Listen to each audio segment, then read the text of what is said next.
हम आप सबके मशकूर हैं कि आप यहाँ तशरीफ़ लाए हमारे गुजारिश पे। आज हमारी सेंट्रल वर्किंग कमेटी की पहली मीटिंग यहाँ पे हुई जब से हमने इस पार्टी का इनेकाद किया।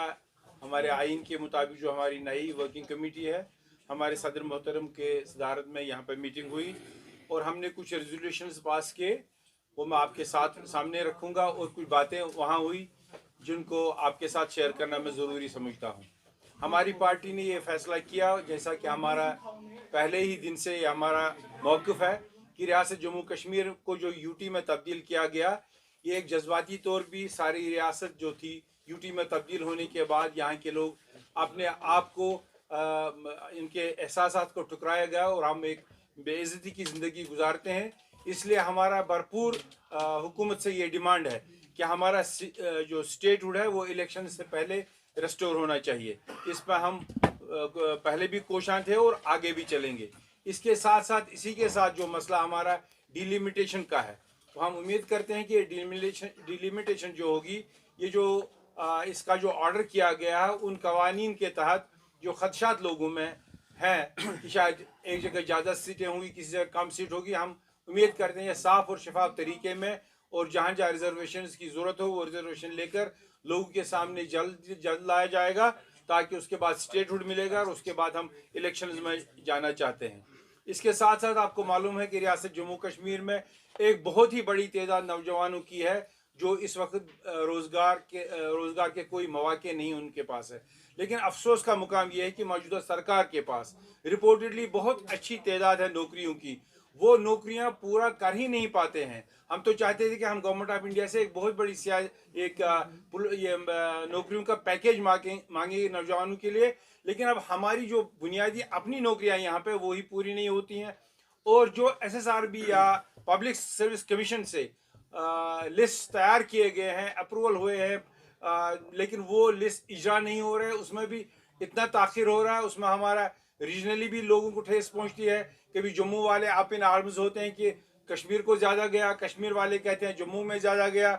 जो उसमें सेक्टेरियन मामला भी है वो भी सामने नज़र आ रहे हैं। तो हम गुजारिश करते हैं गवर्नमेंट से, LG से, गवर्नमेंट ऑफ इंडिया से, कि एक साफ शफाफ तरीके में वो तमाम नौकरियां जो अप्रूव हैं ऑन मेरिट्स वो भी शाया किए जाए और हमारे यूथ को एम्प्लॉयमेंट पैकेज दिया जाए और यहाँ पे जो हमारी खाली हैं असामियाँ वो भी भरपूर भरी जाए।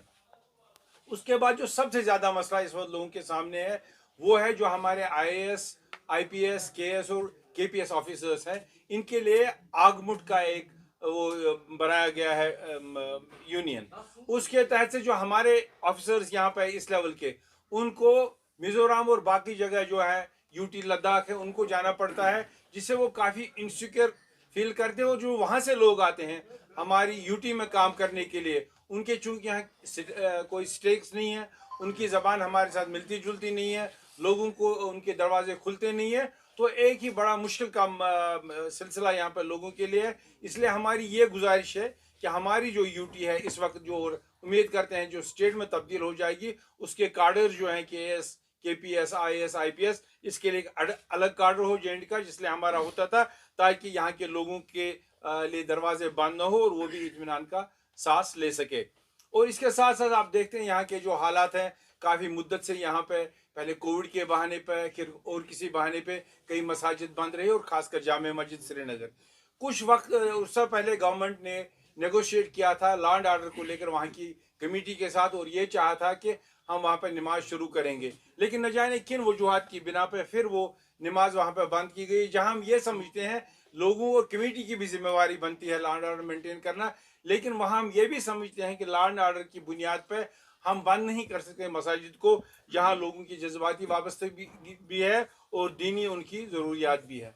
और इसके अलावा हम ये समझते हैं कि मौजूदा हुकूमत जहाँ बहुत अपने बड़ा चाहकर अपनी कारकर्दगी को पेश करते हैं, हम नहीं चाहते हैं कि हम इस सरकार को ये कहें कि यहाँ एक पुलिस राज सा है या पुलिस स्टेट है, मगर जहाँ देखा जाता है सारे जम्मू में और सारे कश्मीर में, जहाँ जितनी स्टेट लैंड्स हैं या गाशचराई लैंड्स हैं, इनके लिए कवानीन बने हुए हैं ऑलरेडी। हमारे स्टेट लॉज हैं, हमारे कस्टमरी लॉज हैं, हमारे सिविल लॉज हैं, लेकिन आज कई लोग जो एक्टिव हैं एडमिनिस्ट्रेशन में भी और उससे बाहर भी, वो अपना खुदगर्जी का नमूना पेश करके गवर्नमेंट को लाते हैं पुलिस और एडमिनिस्ट्रेशन के जरिए से, उन लोगों को बेदखल किया जाता है जिनके वहाँ पे हुकूक बने हैं। हम चाहते हैं जहाँ भी ऐसी शिकायत हो वो कानूनी तौर डील की जाए, ताकि यहाँ के गरीब आवाम जिनकी कम लैंड होल्डिंग्स हो उनको वहाँ से डिस्प्लेस नहीं किया जाए, चाहे जंगलात की ज़मीन हो, चाहे काशराई ज़मीन हो, या सरकारी ज़मीन हो।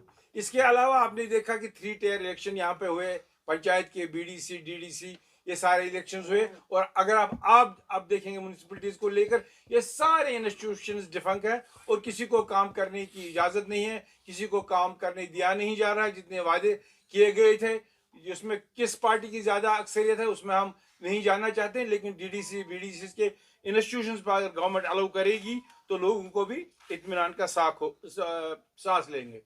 इसके अलावा जम्मू में आपको मालूम है कि POK रिफ्यूजीज भी है और वेस्ट पाकिस्तानी रिफ्यूज भी है।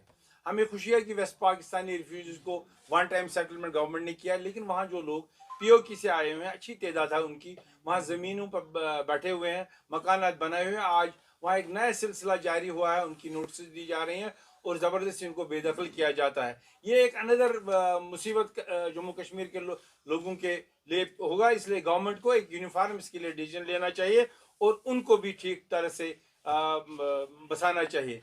डेली वेजर जहाँ पर आप रोज़ देखते हैं, आपकी कॉलोनी जो प्रेस कॉलोनी है वहाँ पर रोज़ आए दिन यहाँ पे जलसे जुलूस करते हैं वो डेली वेजर्स। 60,000 फैमिलीज उनकी हैं जो लटक रही हैं, जिनकी तकदीर लटक रही है। वो नौजवान काम कर रहे हैं, उन्हीं पर सारा निर्भर है, पानी को लेकर, बिजली को लेकर, बाकी एग्रीकल्चर को लेकर, टूरिज्म को लेकर। तो अच्छा वक्त है गवर्नमेंट के लिए कि उनकी फैमिलीज को एड्रेस किया जाए और उन गरीबों को भी एड्रेस किया जाए। इसके बाद PSA को लेकर जहाँ जहाँ कभी यहाँ किलिंग्स हुई रिसेंट इस साल, बहुत से लोगों को गिरफ्तार किया गया, जहाँ तक पुलिस अभी तह तक नहीं पहुँच पाई कि कहाँ पे कौन इसमें मुलविस है। हमारी गवर्नमेंट से ये गुजारिश है कि जहाँ लोग मुलविस हों उनके बारे में नहीं, लेकिन जो लोग इनोसेंट हैं, बाहर के जेल्स में हैं और बहुत मुद्दत से जेल्स में, उन सारे लोगों को रहा किया जाए, इनोसेंट लोगों को रहा किया जाए। और हाल ही में जो यहाँ किलिंग्स हुई हैदरपुरा वगैरह में, उनकी डेड बॉडीज़ को हम जहाँ पे मिलिटेंट मारा जाता है, लेकिन उसके साथ साथ जहाँ सिविलियन किलिंग्स होती है, मुझे लगता है ये बहुत ज़्यादती है। अगर सिविलियंस को भी उनकी डेड बॉडीज़ वापस नहीं मिलेंगी, अभी उन 3 में जो जम्मू से डिमांड आ रही है गुलगुलाबगढ़ से, वहाँ पे जो एक डेड बॉडी अभी भी है, तो हमारी हुकूमत से ये गुजारिश है कि उस लिमिटेशन को भी फटाफट ये उनकी डेड बॉडी को भी वापस दिया जाएगा।